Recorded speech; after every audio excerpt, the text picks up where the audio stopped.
Last year, WNBA players were doing everything in their power to get rid of Caitlin Clark. These minimum wage earners, they did not want to be rescued by the Great White Hope. This year, WNBA players have gotten exactly what they wanted. Caitlin Clark has essentially missed the entire season, and the WNBA has suffered the consequences.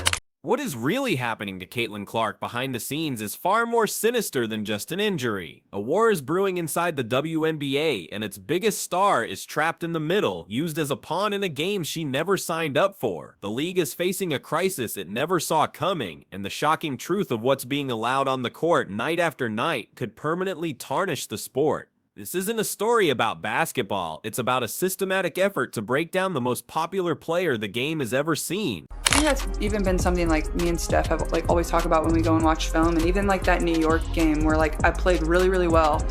Obviously scored a lot of points. I think I had 9 assists or 10 assists that game. This just this last game this year. I started the fourth quarter off with like 3 turnovers in a row or 2 turnovers in a row, and Steph yanked me, and she was like this is like a learning moment. Like, when Caitlin Clark was drafted, it was supposed to be a coronation, a celebration of a new era for women's basketball. Instead, it quickly became a brutal stop-and-go grind that tested her physical, mental, and emotional boundaries. She wasn't just a rookie, she was a cultural phenomenon, a walking, breathing economic stimulus package for a league desperate for the spotlight. Arenas that were once half-empty were now selling out in minutes. TV ratings didn't just climb, they shattered every existing record. The league, long struggling for mainstream attention, was suddenly forced to charter private flights, not as a luxury, but as a necessity to manage the unprecedented demand she created. Clark was the golden goose, but she quickly learned that in the WNBA, some players would rather break the golden goose than let her lay any more golden eggs. it's like, yes, like maybe it could have been there, like maybe you could have thrown a little bit better pass, maybe they could have caught it, but like, do we need that in this moment? Like, no. Right. And then she subbed me back in, and there was a play where I kind of got a steal, and like we're going in transition, and Kelsey Mitchell just like takes off down the middle of the floor, and so there's like 2 people kind of by her, and I literally like go to grab the ball, and then I like just dribble out and I like literally just start smiling so big, and I look at Steph and I like. The numbers don't lie, and they reveal the crushing weight that was placed on her shoulders from day one. On May 17, a staggering 2.5 million people tuned in to watch her play against the Chicago Sky. But when she was forced to sit out due to injury, the viewership plummeted. Without Clark on the floor, the audience barely reached 1.5 million. The message was crystal clear. Caitlin Clark is the league's bottom line. Every ticket sold, every merchandise item flying off the shelves, every new sponsorship deal was tied directly to her presence. This put the WNBA in an impossible position. They needed her on the court to survive, but the very environment they cultivated on that court was threatening to destroy her. The pressure was immense, a silent burden she carried every single game. I know you want to be out there. Definitely been hard. Yeah. Well, like, I'm gonna go to every road game no matter what, like whether I'm playing or not. Like, and it's hard because obviously I do feel this like responsibility of like being out there and playing, and like, not that I like think there's like a fear of any of this ever going away. Like, that doesn't happen when like LeBron or Steph get hurt. Like, they're always gonna be there. No, like, you know, yeah, exactly. Then came the first public execution attempt, a moment so blatant it could not be ignored. During a game against the Chicago Sky, with the ball nowhere in sight, Chennedy Carter delivered a brutal blindside shoulder check that sent Clark sprawling to the floor. There was no basketball play, no attempt to defend, just pure unadulterated aggression. The foul was initially missed by the referees, only upgraded to a flagrant one after a public outcry. The incident went viral, and the sports world erupted in a firestorm of debate. This wasn't just a hard foul, it was a statement of intent, a message sent not just to Clark, but to the entire world watching. And what happened next proved this was no isolated event. It was the opening salvo in a calculated war. Wednesday's game at the Mystics will be the first game she's ever missed, college or pro here. The Chennedy Carter hip check opened the floodgates. Suddenly, every sports talk show in the country was a war room debating the future of the WNBA. Stephen A. Smith was on First Take, screaming that the league was failing its biggest asset. Pat McAfee was on his show, calling out the players and officials for their treatment of Clark. It became a national conversation that transcended sports. Was this just welcome to the league hazing, or was it something more malicious? The narrative spun out of the WNBA's control. Every hard foul was clipped, analyzed, and debated by millions online. The league wasn't just managing a basketball story anymore. They were managing a full-blown crisis as the world accused them of standing by while their superstar was being targeted. Unfortunately, Caitlin Clark will miss her second straight game due to a left groin injury. Clark missed last night's game against the Los Angeles Sparks in Cambridge Fieldhouse with the same issue. There's no official word on the severity of the injury, but the team said that they would be taking it day to day. This will be the 7th game Clark has been sidelined for this season. Beneath the surface of the on-court violence and the media frenzy, a toxic whisper began to grow louder: jealousy. Commentators and fans started connecting the dots, suggesting the aggression wasn't about competitive fire, but about resentment. Clark had walked into the league with multi-million-dollar endorsement deals from Nike, Gatorade, and State Farm before playing a single professional game. She was the center of attention, the media darling, the face of the sport for veterans who had toiled in relative obscurity for years. Fighting for better pay and recognition, her instant stardom was a bitter pill to swallow. Was the physicality a way for them to put her in her place, a misguided attempt to teach her a lesson about earning respect? This unspoken motive added a dark, personal layer to the attack she was enduring. Here this morning, ESPN is reporting that Caitlin Clark has injured her groin for the second time this season. Clark left last night's game in the final minute, holding back tears after grabbing at her leg. She just returned back to WNBA action after missing 9 games for 2 other leg injuries. Despite the apparent injury, Clark racked up 14 points and made 4 of 14 shots. It soon became terrifyingly clear that teams had a shared, unwritten game plan: hit Caitlin Clark and hit her hard as often as possible. Another flagrant foul came from Tiasha Harris. A hard shot to the head came from her college rival, Angel Reese. It became a disturbing routine. Opponents trapped her on every possession, subjecting her to a level of relentless, punishing physicality that was borderline unprecedented for a perimeter player. You didn't need to be a basketball expert to see the pattern. It was a calculated league-wide strategy to wear her down, one bruising possession at a time. Clark later admitted she had never been subjected to this severity of beatings in her entire career. The question on everyone's mind grew more urgent and more terrifying. Was the league letting this happen on purpose? You do want to play, like you want to give people something to cheer about or scream about, or, you know, people spend so much time and money and resources to come and watch you play, and it's been cool to like see people continue to show up, and like for my teammates, whether they're like fans of the Fever or just fans of myself, like they're continuing to show up and support, and like this relentless physical assault wasn't just about intimidation. It had devastating consequences. First, she missed work from May 28 to June 10 because of an injury. After fighting her way back, disaster struck again, sidelining her for 4 more games with a left groin injury. Then just when she thought the worst was over, she hurt her right groin on July 15. Quad groin quad again. The injuries were a direct, predictable result of the cumulative pounding her body was taking. Every time she fell, every illegal screen, every off-ball shove was a deposit in an account of pain that was now coming due. With interest, her body was breaking down under the weight of a league that seemed unwilling, or worse, unable to protect its most precious asset.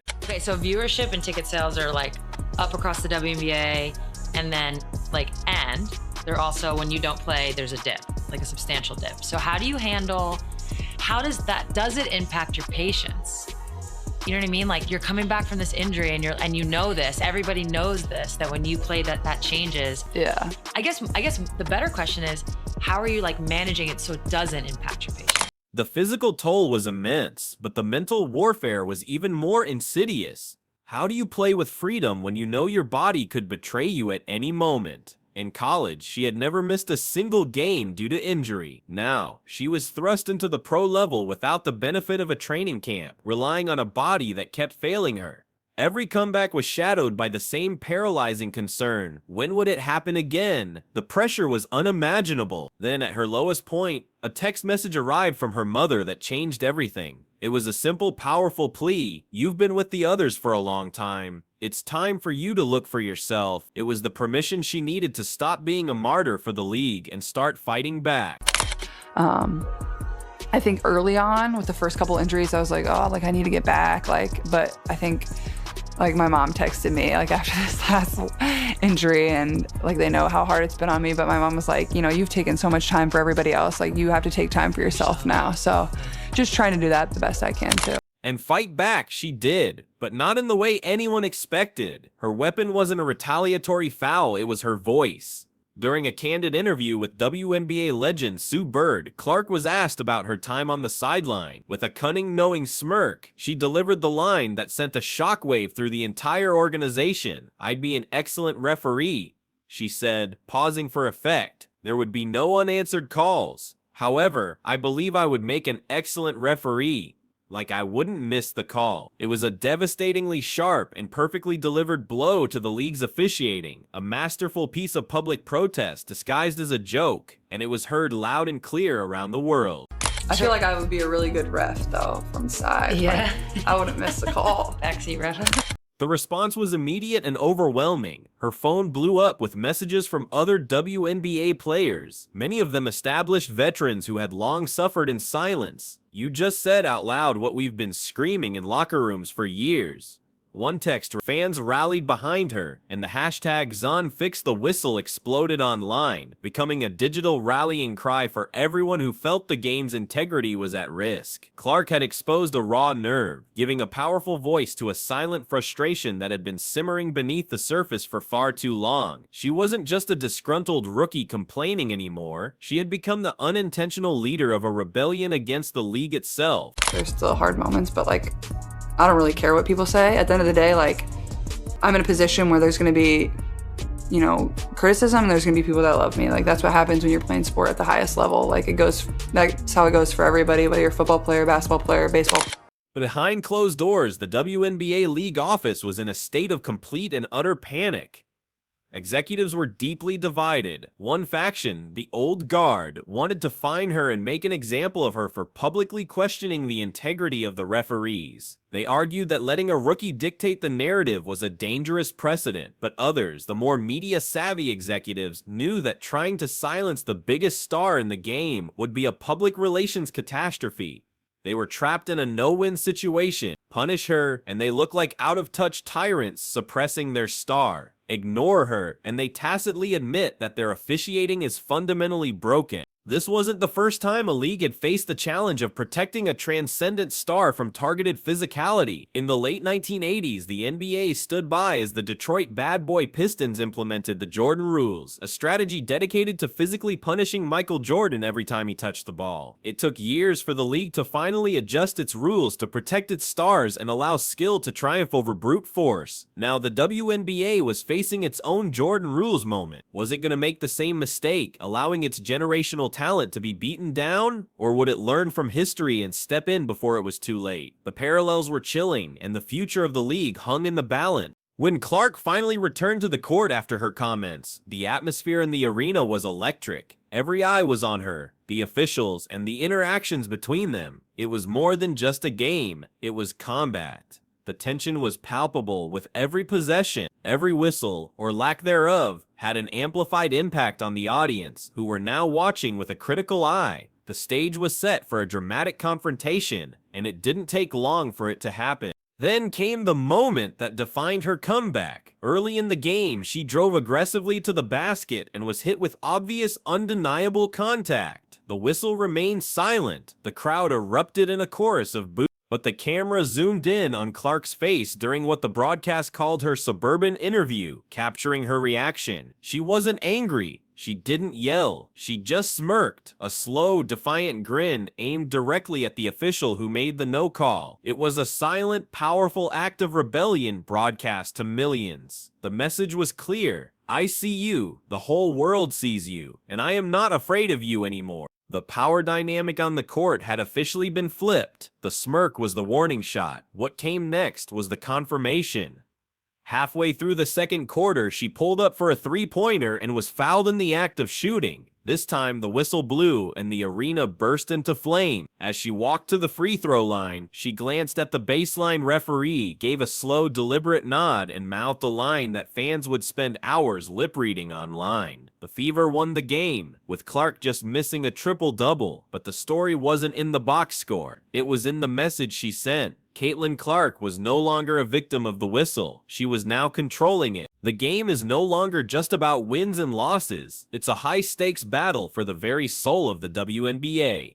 Is this extreme physicality simply a part of the professional game, or is the league complicit in allowing its most valuable asset to be systematically dismantled out of jealousy and strategy? Caitlin Clark has drawn a line in the sand, not just for herself, but for the future of the sport. She has forced the WNBA to confront a deeply uncomfortable question. Can it handle the blinding spotlight of a true superstar? And will it protect the very player who is single-handedly elevating the league to heights it has never seen before? Or will it let her be destroyed in the process?